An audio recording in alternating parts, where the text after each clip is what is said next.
आइन के तहत इख्तियार पार्लियामेंट और मुंतखब नुमाइंदों के जरिए इस्तेमाल होगा। Army chief general Asim Munir ने कहा, आइन के तहत इख्तियार पार्लियामेंट और मुंतखब नुमाइंदों के जरिए इस्तेमाल होगा। स्पीकर राजा परवेज अशरफ की ज़ेर सदारत असेंबली हॉल में कौमी सलामती कमेटी का इन कैमरा इजलास हुआ। वज़ीर-ए-आज़म Shehbaz Sharif, army chief general Asim Munir, DG ISI, DG military operation और आला अस्करी हुकाम IG Punjab, chief secretary Punjab, वफाकी सेक्रेटरी दाखिला, खारजा, फाइनेंस, दिफा और इत्तलात और नशरियात, चारों सूबाई वज़रा, आला चारों सूबाई चीफ सेक्रेटरीज और IGs इजलास में शरीक हुए।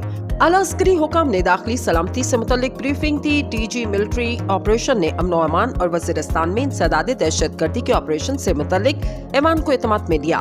वज़ीर-ए-आज़म शहबाज शरीफ ने कहा, हमारे शहदा की अजीम कुर्बानियों से अमन बहाल हुआ। ये मेहनत 4 साल में ज़ाया कर दी गई।